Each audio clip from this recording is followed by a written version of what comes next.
Hello everyone, welcome back to the channel. I'm Kris. This is Slavery in Islam. Dr. Jonathan Brown. And this video is sponsored by Mohammed. See that little button right there? Click that for me. Go ahead. I'll wait. Good job. You can subscribe to the channel if you'd like. For the smooth sounds of Dr. Yasser, who's right over here. You want to, what was I going to say? You want to sponsor a video? Click on the thanks button. Donate to the channel. Tell me what video to react to. And I'll do it. Just for you. Let's get started with that video. Sexy time's over. Let's get started with the video, fellas. Okay. For Muslim scholars talking about law and ethics, usuli scholars, what God commands is right. What God forbids is wrong. Those things we can talk about being absolutely right and wrong, absolutely wrong. But for pretty much all other moral feelings we have, those are based on custom. Those are based on urf. Something is ma'ruf or something is munkar. Slavery was ma'ruf, and now slavery is munkar. And someone could say, Professor Brown, are you telling me that our moral condemnation of slavery is just based on custom? Like the same thing that tells me what kind of wedding gifts to give somebody? How dare you belittle my moral objection to slavery? I'm not belittling at all. In fact, that objection belittles the concept of custom.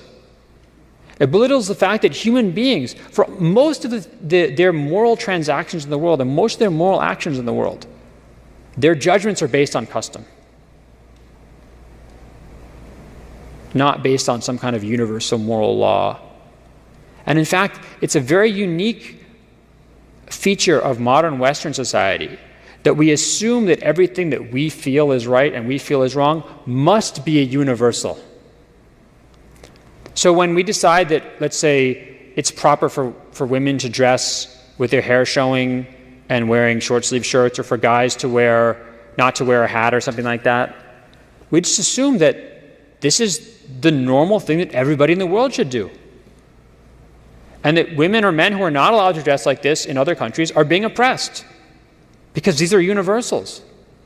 If we decide that it's right for people to be able to engage in all sorts of relationships before marriage, just based on what they feel with no consequences, this must be universal that everyone in the world should follow. And if they're not being allowed to follow it wherever they live, then they're being oppressed.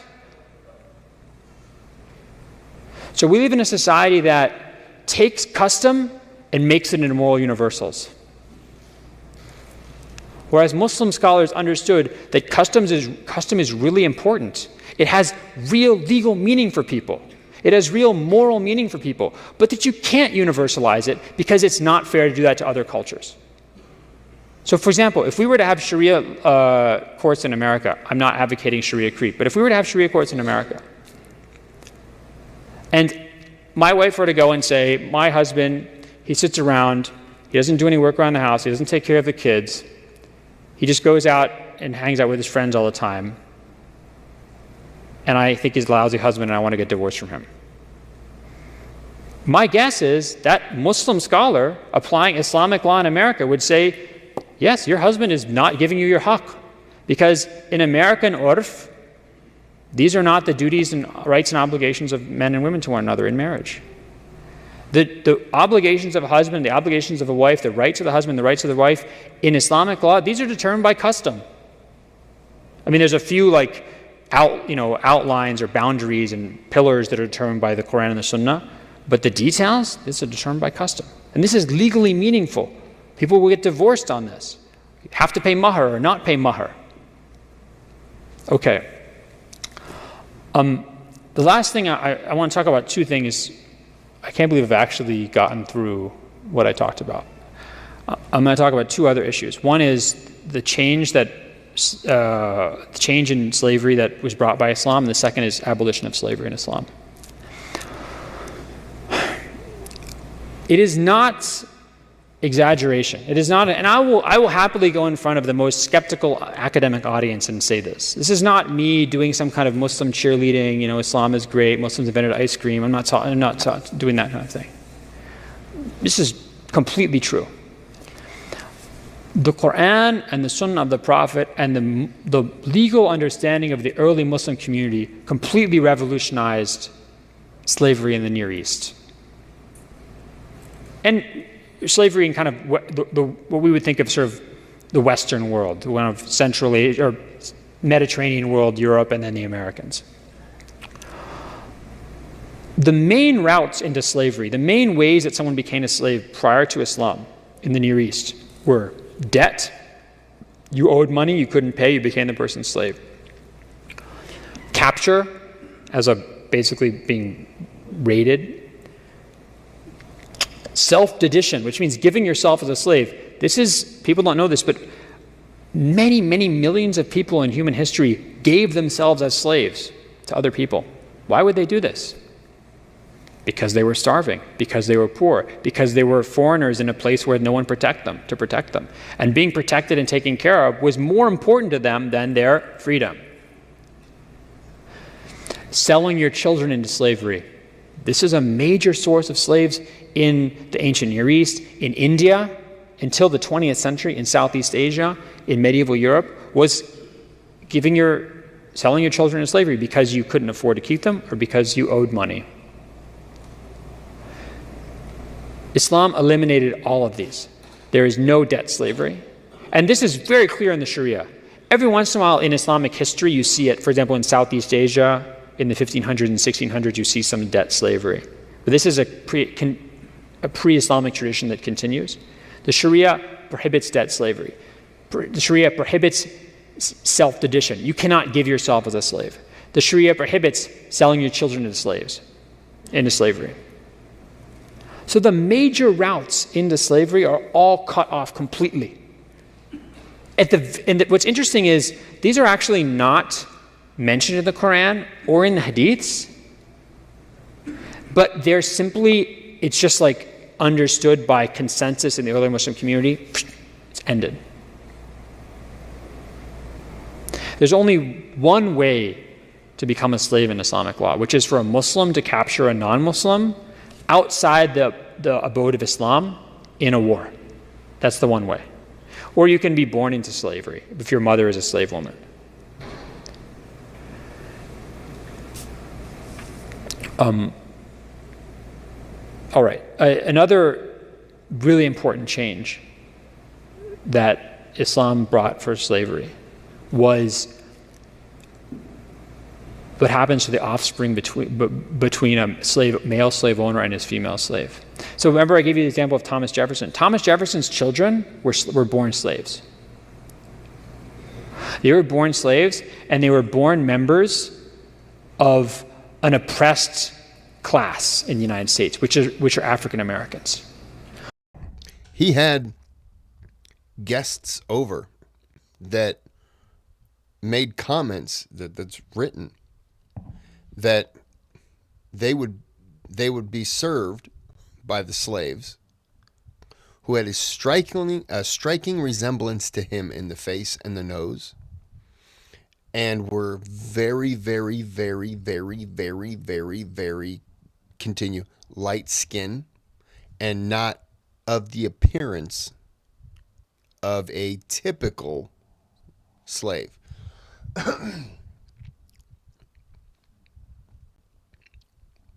You could have said, "Tommy,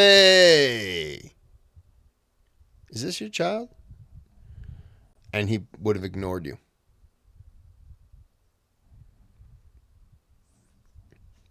What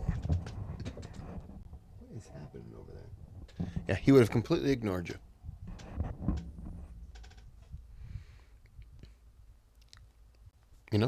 I mean,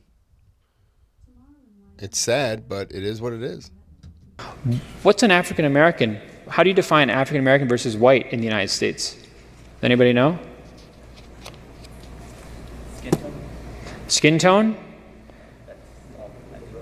I mean, if can you be like, let's say all of my ancestors are white except for one person, but am I black or white? One drop means you're black. White means no blackness. Unless you're able to pass, which means no one can tell that you're black, you have black ancestry. But you can be extremely dark or you can be extremely light, but if you're black, you're black. Which doesn't make any sense because all life began in Africa. I on the channel, I did a DNA test reveal, which I had already knew about, and I just shared it with everyone. But I'm 0.8% North African. I'm 0.2%. 2%. I'm 0.2 I'm popping them peas, baby. I'm 0.2% South Asian, which I'm hoping they messed up. I want to be North Asian, specifically Korean. You know what I'm saying? And I'm also 0.2% Jewish. Was it Ashkahani? I know when you look at me, you see North Korean. Hopefully. But yeah, I mean, all life began in Africa, so I don't know why you wouldn't have any in there. But I could totally say, no, I'm pure white. I am like 65% British and Irish. I got Italian and German. I am. You know what? Pause. Okay, am I back to recording? I am. Nope, that's not what I wanted to do. I wanted to do this. So, here's me. 94.4 Northwestern European, British and Irish, plus 18 regions, 23.2% French and German, Southern European, Italian, but look, North African. Oh, Western Asian. Oh, it changed.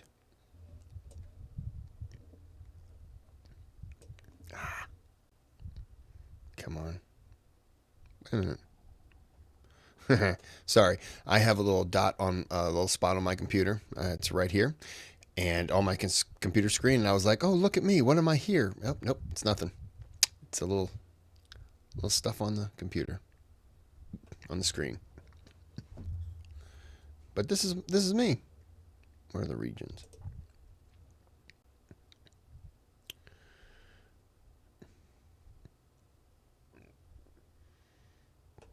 But since we're here, let's click through.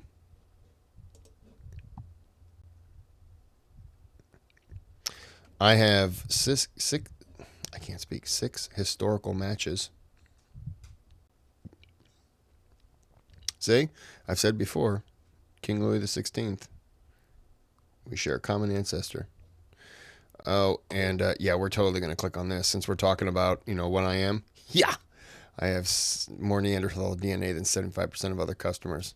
I have 2% Neanderthal DNA. Yeah, that's right. I don't know if that means I would hit you over the head with a club. I have no idea.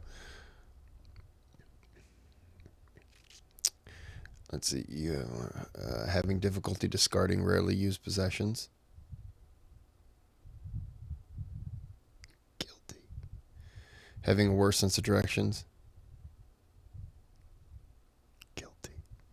Being less likely to have a fear of heights. Oh, no. I don't even want to stand on a chair. Being a better sprinter than distance runner. Yeah. Short term. But anyways, sorry. I'm not trying to derail the the thing. But, we're all shared with Yu Hong.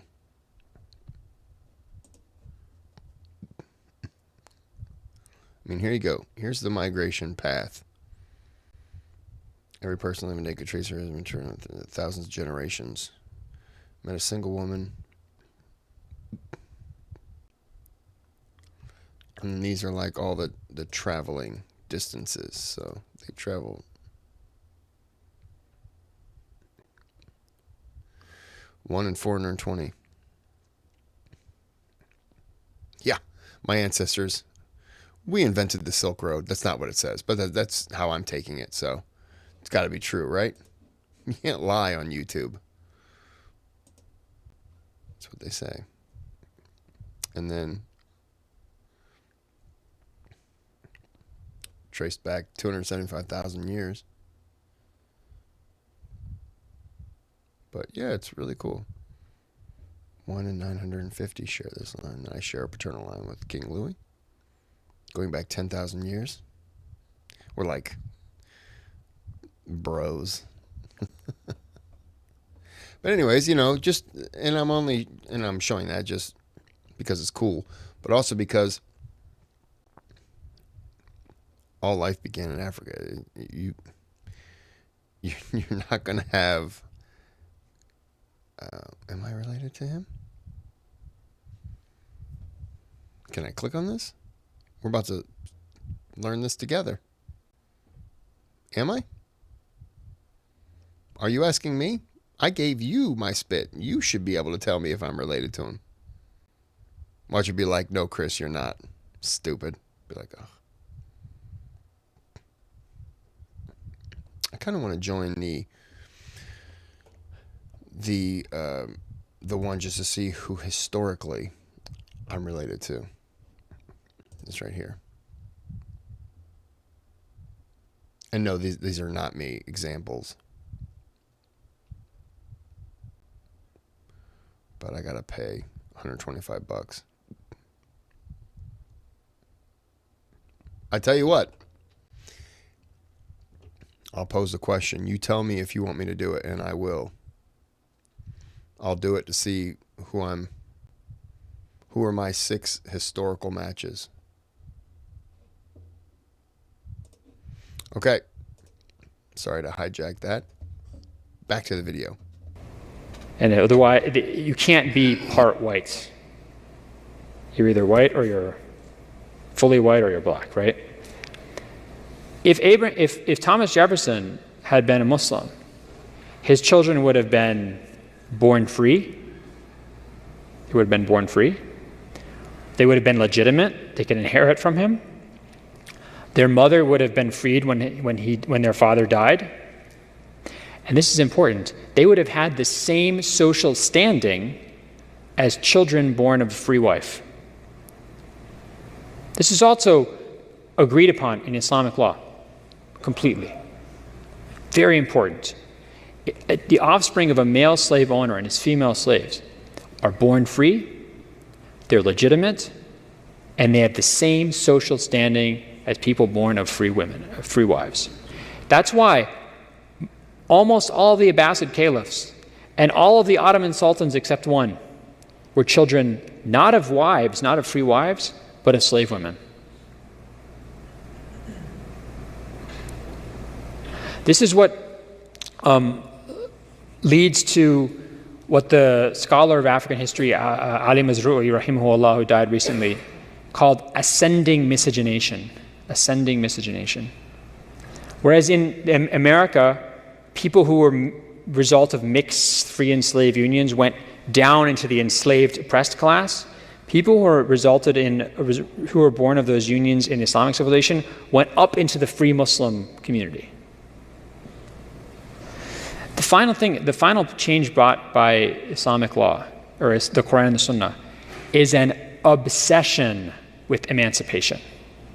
Emancipation is different from abolition. Emancipation means freeing people. Abolition means getting rid of the institution of slavery as a whole.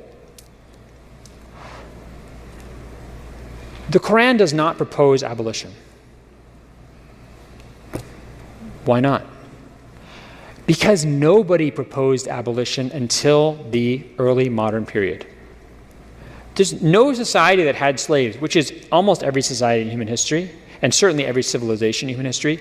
No one proposed the idea of abolition until the early modern period.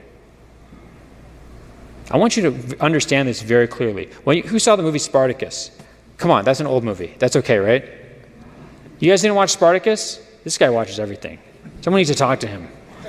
So the Spartacus, if you see in the beginning of the movie, Kirk Douglas, he's like a slave. He says, he labored under the sun and the hot sun and the dreaming of a day when slavery would die 2,000 years before it ever would. And in the movie, Spartacus gives a speech where we're going to fight until we free all the slaves in the world, or all the slaves in the Roman Empire. That's not at all what Spartacus's rebellion was about. Spartacus wasn't fighting to end slavery. He and his friends, they just didn't want to be slaves. And in fact, they took their own slaves. And all pre-modern slave rebellions, they're not trying to end slavery. They're just trying to get out of their own situation, slavery. And they very often took their own slaves. So yes, abolition is not indigenous to Islam, in the sense that it's not present in the Quran and the Sunnah. But it's not indigenous to any religion or any philosophy. It's only something that emerges as an idea in the early modern period, really in the 1700s. What the Quran and the Sunnah do is they provide a impulse and an impetus for emancipation that does not have an equal in any religious or philosophical tradition that I've seen, pre-modern religious or philosophical tradition. The Quran introduces a few things that are unprecedented. One is it ties the charity tax, the zakat, to freeing slaves. One of the 8 groups that can get zakat are slaves to help free themselves. 2, the idea of freeing slaves as expiation for certain sins, or as partial punishments, or as things you do to expiate sins or crimes. 3 is the notion of making that notion of mukataba highly recommended or required. Mukataba is when a slave says, I want to basically buy my own freedom on installments. So the Quran says, if a slave wants to do this, if your slave wants to do this, then do it in alimtum fihim khayran. If they are able to do it, if you think they're going to be able to do it, then you should agree. And in the Muwatta of Malik, the Caliph Omar radiallahu ta'ala anhu actually makes Anas agree to a mukataba request from his slave. Right. So these things are really unprecedented in history as far as I know. And the hadiths, the rewards you get for freeing slaves is incredible. The rewards in the afterlife. Now, what's really interesting is not only are there lots of sahih hadiths about this, but Muslims crank out forgeries. If you look at books of forged hadiths, like Suyuti or Ibn al-Jawzi, you'll find the most outrageous hadiths that are doing what? Urging Muslims to free their slaves. One hadith that's made up in the 800s, I mean, I'm not saying it's made up. Muslim scholars said it's made up. Suyuti ibn Hajar al-Asqalani said this. And if a Suyuti says it's made up, it's definitely made up.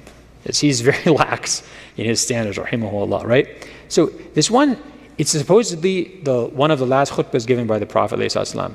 He says, if you walk to the mosque, think about this, if you walk to the mosque, every step you take is the equivalent of freeing a slave. Now that's interesting.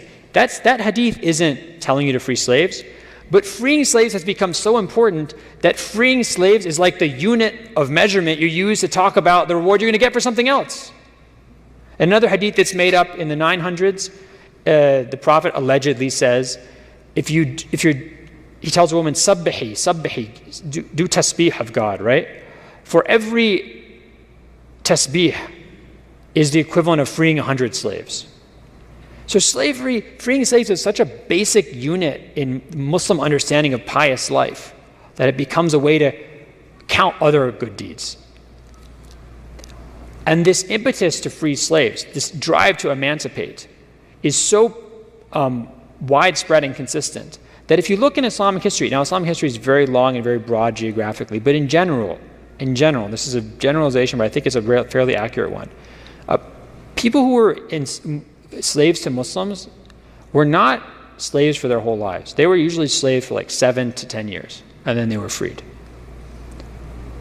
And if they became Muslim in that time, they entered the Muslim community as members in good standing, as citizens like anybody else. And by the way, this is another argument for why there was not an indigenous movement for abolition in the Islamic world like there was in the Americas, especially the Caribbean, in the 1700s and 1800s. Why? If you were, first of all, the majority of slaves brought into Islamic civilization were women, who then were made part of families and who had children with those families. So they were integrated into those communities. The second reason is if you were a freed slave in the Caribbean or in the United States, you're still a black person. You could still be re-enslaved, like in the movie 12 Years a Slave. You're still treated like garbage.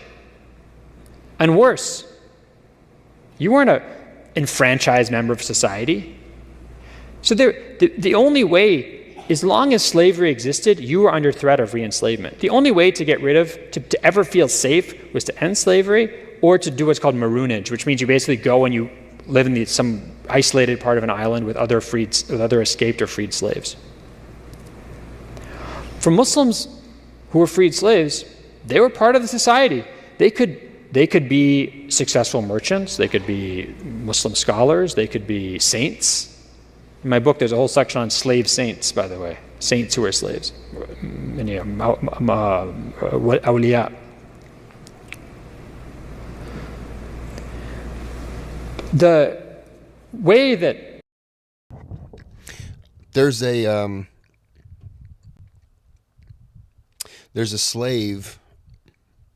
He was the fourth president, James Madison's manservant, and his name was Paul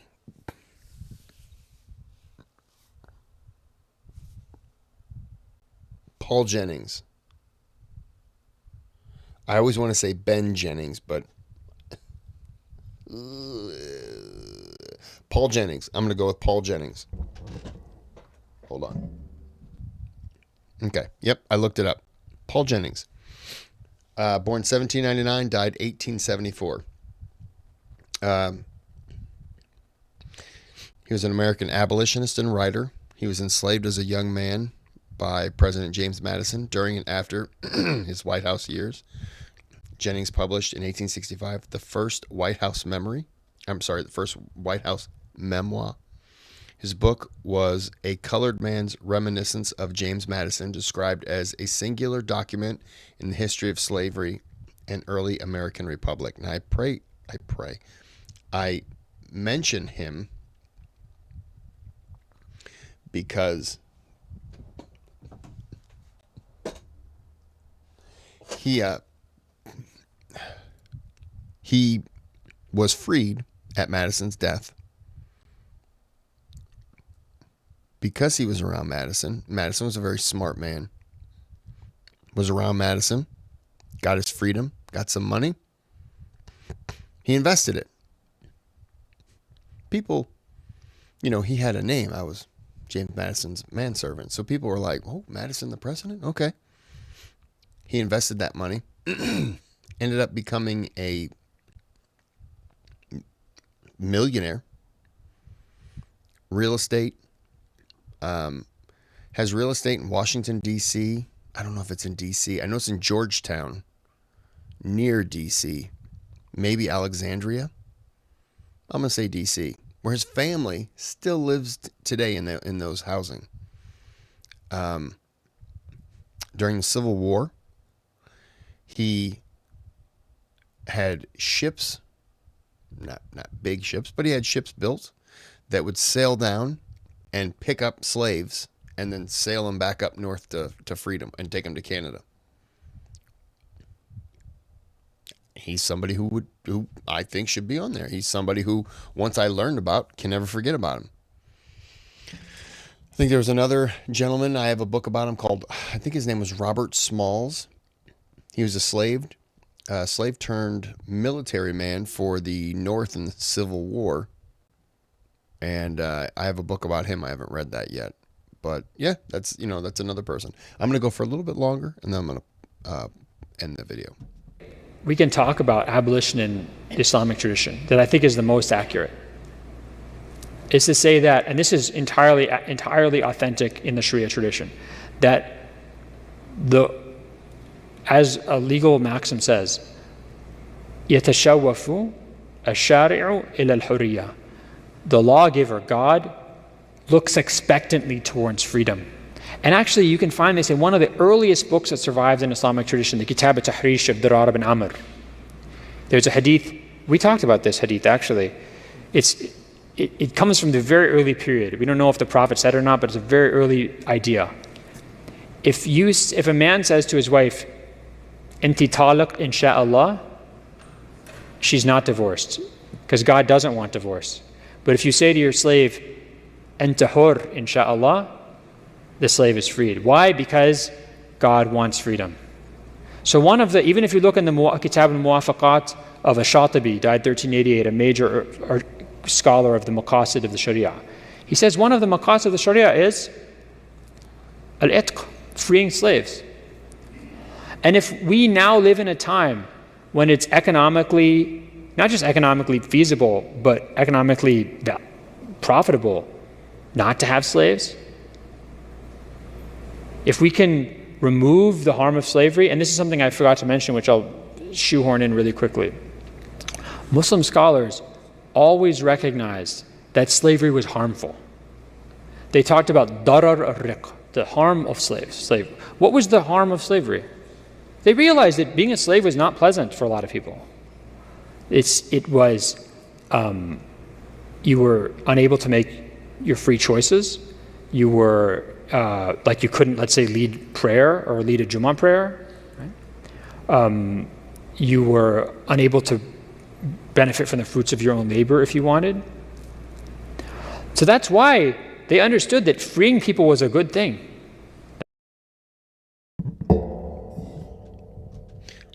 In America, one of the downsides was that your slaves would revolt and kill you. Like the Nat Turner Rebellion. There was another one, but I completely sympathize with those slaves that rebelled and killed, because life of servitude for nothing is not a life. But at the same time, rebelling and murdering, two wrongs don't make a right.